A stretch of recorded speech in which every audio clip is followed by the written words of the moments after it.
Assalamualaikum warahmatullahi wabarakatuh. Perkenalkan, saya Cornelia Riva Feria, peserta Latsar CPNS Bangka Tengah, Angkatan 2, Kelompok 4. Saat ini saya bertugas sebagai ahli pertama Pranata Laboratorium Pendidikan di UPTD Satuan Pendidikan SMP Negeri 1 Lubuk Besar. Pertama-tama, saya ingin mengucapkan terima kasih kepada Ibu Haja Mastina SKMMM selaku Widya Suara pada agenda ketiga ini, yang telah membimbing pembelajaran secara sinkronus pada hari ke-9. Pada kesempatan kali ini, saya ingin menyampaikan pengalaman saya mengikuti Latsar agenda ketiga. Kegiatan agenda ketiga ini diawali dengan kegiatan secara sinkronus melalui Zoom meeting yang telah dijadwalkan sebelumnya. Pada pembelajaran secara sinkronus hari ini, kami mempelajari tentang manajemen ASN dan Smart ASN yang wajib dipahami dan diketahui oleh setiap peserta Latsar. Kegiatan pembelajaran secara sinkronus hari ini sangat menarik bagi saya. Diawali dengan menyebutkan yel-yel kelompok untuk menambah semangat dan meningkatkan suasana belajar. Kemudian, kami diminta untuk menjawab pertanyaan mengenai makna dari yel-yel kami dan apa hubungannya dengan materi pelajaran hari ini. Lalu dilanjutkan dengan diskusi dan Widya Suara menyampaikan materi agenda ketiga. Pada agenda ketiga ini, saya mendapat ilmu dan pengetahuan baru tentang manajemen ASN dan Smart ASN. Sebagai seorang calon aparatur sipil negara yang profesional, kita wajib mengikuti perkembangan zaman. Contohnya, di era digitalisasi ini, kita dituntut untuk tidak hanya mampu mengoperasikan alat atau gadget, tetapi juga mampu bermedia digital dan etika dan tanggung jawab kompetensi literasi digital yang dapat dilihat dari kecakapan kita dalam menggunakan akan media digital, budaya menggunakan media digital, etis menggunakan media digital, dan aman menggunakan media digital. Kecakapan digital ini nantinya akan kita terapkan dalam melaksanakan tugas di masing-masing unit kerja.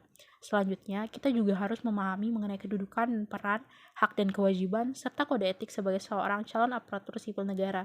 Diharapkan dengan kita memahami beberapa hal penting di atas, kita sebagai calon aparatur sipil negara mampu dan siap menghadapi Smart ASN di tahun 2024 dengan indikator integritas, nasionalisme, profesionalisme, wawasan global, IT, dan bahasa asing, hospitality, networking, and entrepreneurship. Karena waktu yang terbatas, pembelajaran dilanjutkan secara asinkronus, yaitu belajar mandiri dengan membaca literasi dan menonton video mengenai manajemen ASN dan Smart ASN. Kemudian, pengalaman lain yang saya dapatkan dari pembelajaran secara sinkronus dan asinkronus adalah bagaimana cara membagi waktu dengan baik dan tepat waktu, serta selain belajar membagi waktu, saya juga diajarkan untuk disiplin waktu dalam mengisi presensi, hadir tepat waktu dalam Zoom meeting, dan saya juga bertanggung jawab dengan tepat waktu dalam menyelesaikan tugas baik individu maupun tugas kelompok. Di sini saya juga dituntut untuk selalu kompak dan solid dan bekerja sama dengan teman-teman peserta Latsar lainnya. Demikianlah pengalaman saya sampaikan. Sekian dan terima kasih. Wassalamualaikum warahmatullahi wabarakatuh. Tugas selanjutnya yaitu mengidentifikasi isu terkait peran dan kedudukan ASN dalam manajemen ASN sesuai dengan tupoksi sebagai ahli pertama Pranata Laboratorium Pendidikan.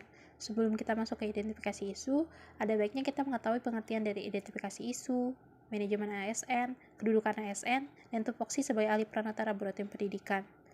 Identifikasi isu merupakan tahap mengamati perilaku, fenomena, budaya yang ada dan terpantau selama kegiatan Latsar CPNS 2022. Sedangkan manajemen ASN merupakan pengelolaan ASN untuk menghasilkan pegawai ASN yang profesional, memiliki nilai dasar, etika profesi, bebas interferensi politik, bersih dari praktek KKN. Manajemen ASN lebih menekankan kepada pengaturan profesi pegawai sehingga diharapkan agar selalu tersedia sumber daya ASN yang unggul selaras dengan perkembangan zaman. Selanjutnya yaitu kedudukan ASN, di mana sesuai dengan UU Nomor 5 Tahun 2014, PNS merupakan warga negara Indonesia yang memenuhi syarat tertentu diangkat sebagai pegawai ASN secara tetap oleh pejabat pembina kepegawaian untuk menduduki jabatan pemerintah dan memiliki nomor induk pegawai secara nasional. Selanjutnya yaitu peran ASN terdiri atas fungsi ASN dan tugas ASN. Fungsi ASN yaitu sebagai pelaksana kebijakan publik, pelayanan publik, perekat dan pemersatu bangsa. Sedangkan tugas ASN yaitu melaksanakan kebijakan yang dibuat oleh pejabat pembina kepegawaian sesuai dengan ketentuan peraturan perundang-undangan. Yang selanjutnya yaitu memberikan pelayanan publik yang profesional dan berkualitas. Selanjutnya yaitu mempererat persatuan dan kesatuan negara Kesatuan Republik Indonesia. Selanjutnya yaitu tupoksi Pranata Laboratorium Pendidikan. Tugas jabatan fungsional PLP yaitu melaksanakan kegiatan pengelolaan laboratorium yang meliputi perencanaan, pengoperasian peralatan dan bahan, pemeliharaan peralatan dan bahan, pengevaluasian sistem kerja, dan pengembangan kegiatan laboratorium. Baiklah, kita masuk ke identifikasi isu terkait manajemen ASN di SMP Negeri 1 Lubuk Besar. Di sini saya dapatkan 3 identifikasi isu. Yang pertama yaitu belum optimalnya penggunaan atau pemanfaatan laboratorium IPA dalam menunjang pembelajaran IPA di SMP Negeri 1 Lubuk Besar.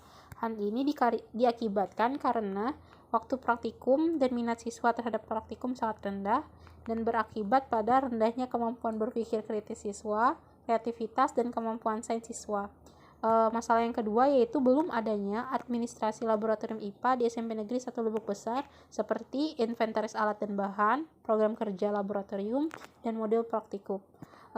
Penyebabnya yaitu belum adanya SDM yang memadai untuk mengelola laboratorium dikarenakan jam mengajar yang padat. Dampaknya yaitu penggunaan laboratorium belum maksimal. Masalah yang ketiga yaitu belum tertatanya alat dan bahan di laboratorium biologi untuk kegiatan praktikum. Hal ini diakibatkan karena alat-alat laboratorium yang banyak dan tata letak yang belum rapi, serta pemanfaatan laboratorium yang sering digunakan sebagai ruang rapat. Hal ini berakibat pada sulitnya saat pencarian alat dan bahan saat akan melakukan praktikum. Keterkaitan isu dengan peran dan kedudukan ASN, yaitu kondisi laboratorium yang belum optimal merupakan sebagian bentuk dari kondisi belum optimalnya layanan mutu yang diberikan kepada siswa, sehingga proses pembelajaran sains yang diterima siswa tidak maksimal. Nilai yang terkandung yaitu nilai manajemen ASN dan pelayanan publik. Untuk mengatasi isu tersebut, saya selaku peranata laboratorium pendidikan di sekolah perlu meningkatkan kompetensi diri dalam pengelolaan laboratorium sehingga laboratorium yang ada di sekolah dapat berjalan sebagaimana mestinya.